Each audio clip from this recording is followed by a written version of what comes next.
Let's do a general review of loop concepts in preparation for the test on loops that is coming up. When we talk about looping, we're talking about the concept of iteration or repeating. A loop gives us a way to repeat code over and over so that we may write it one time but use it many times. There are three different types of loops in Java. There is a for loop, F-O-R, there is a while loop, and there is a do while loop. Each loop has slightly different characteristics. When we look at the do while loop, we find that it always executes one time. After the first run or execution, it then checks a loop condition to see if it should continue repeating the code or if it should stop.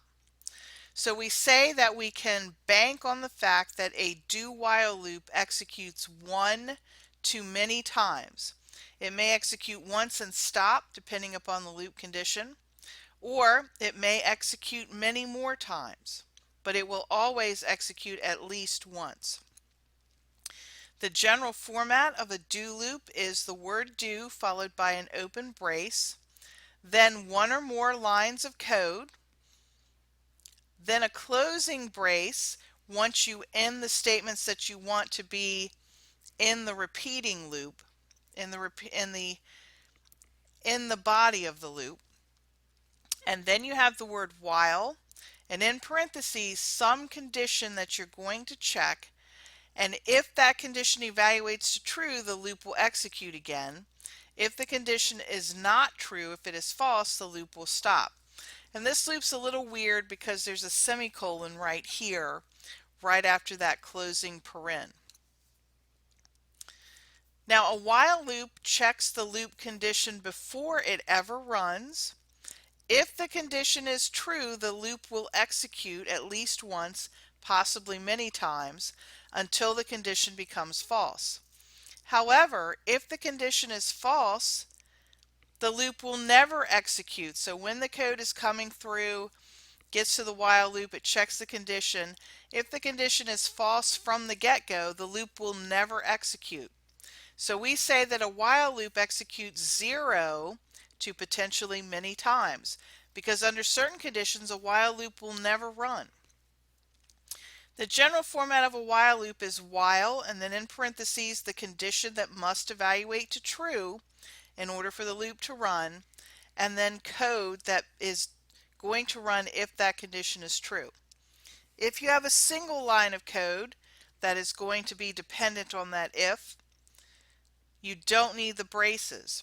But if you're going to have more than one line of code, just like with an if, you've got to have braces to indicate where the body of the loop begins and ends, so Java knows how many lines of code exactly that it should repeat when that condition is true. So these are like starting and ending markers to let Java know just which statements go with the loop. When we know that we want a loop to run a specific number of times, like for example we're going to average 5 numbers, or we're going to print out the numbers from 1 to 10, or we're going to do a countdown from 10 to 1. We basically know how many times we want the loop to execute. We generally use a for loop for that. Now that doesn't mean that you know that necessarily when you program, but say you have the user, you ask the user how many grades do you want to enter. Sometimes they enter 5, sometimes they say I want to enter 10 grades. You can use that variable with the for loop. You know that it's going to execute X number of times. The other more common use of a for loop is with an array or an array list, which we will see in Chapter 7. Generally, a for loop executes at least once. It doesn't have to. If the condition of the loop is written in such a way that it's never true, like with the while loop, it may not execute, but that's very, very rare. Normally you don't use a for loop unless you're expecting it to execute a certain number of times. For loops again are most often used with arrays and array lists. And the general format of a for loop has three parts here in the parentheses. We first define, declare, and initialize an integer variable that's going to keep track of how many times the loop has run. So it's basically a counter.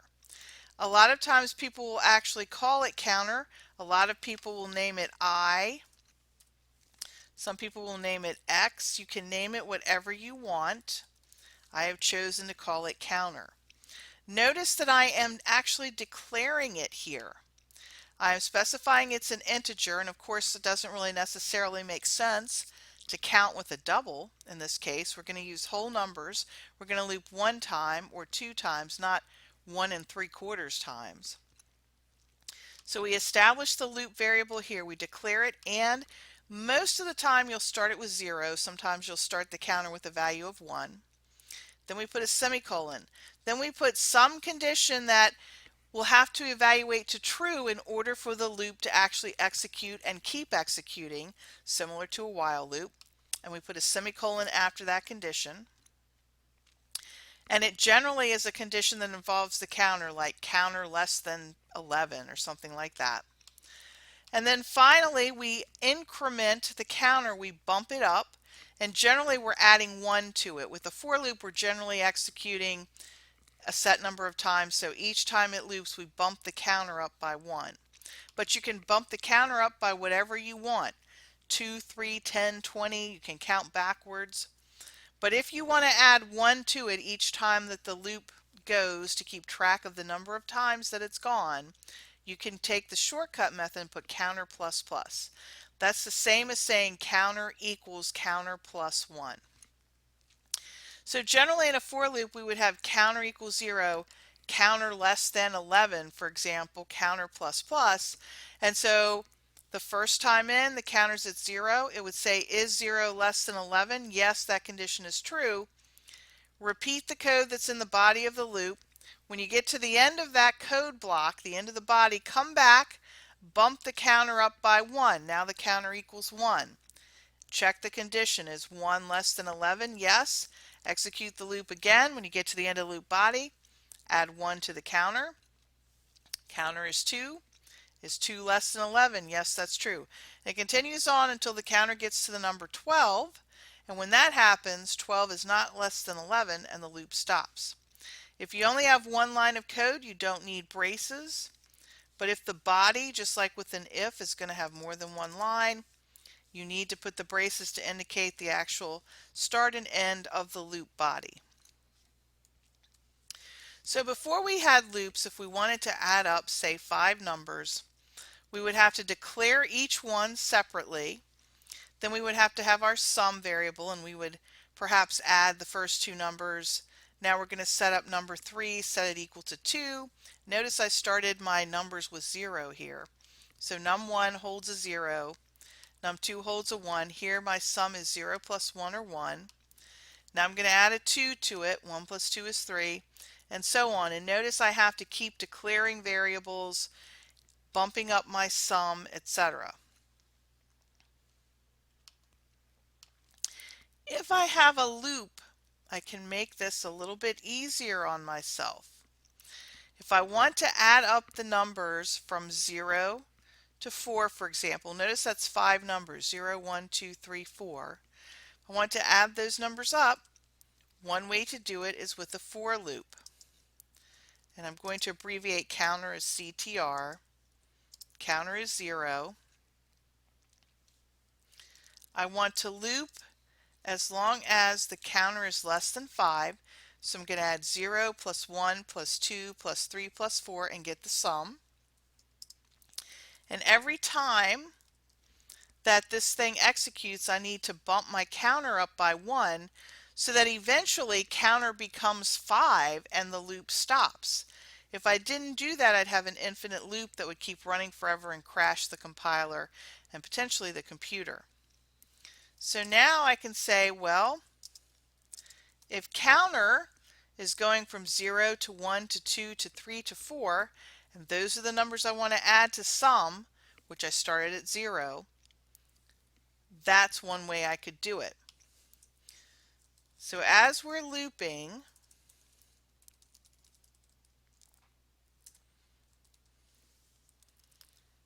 Let's prove to ourselves what value is in counter so we can actually see it.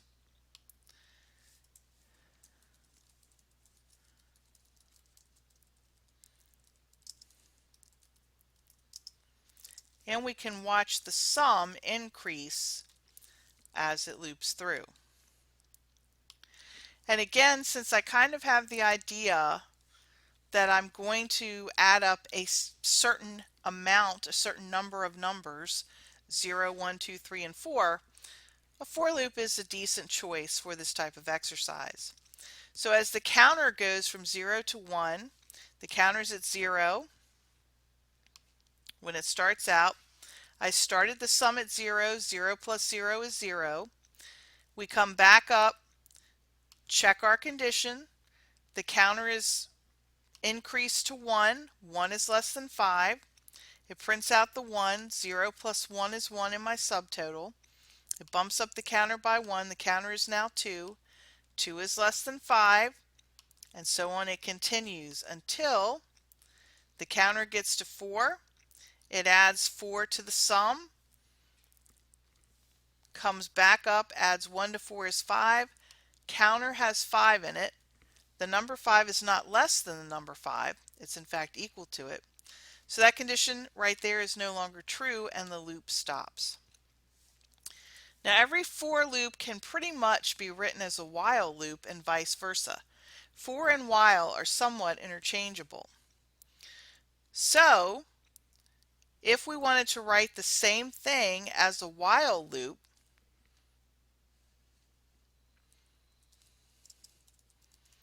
I could set up another counter.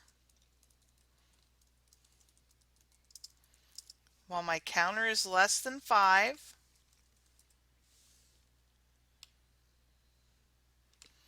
I'm going to borrow some code. But in this case,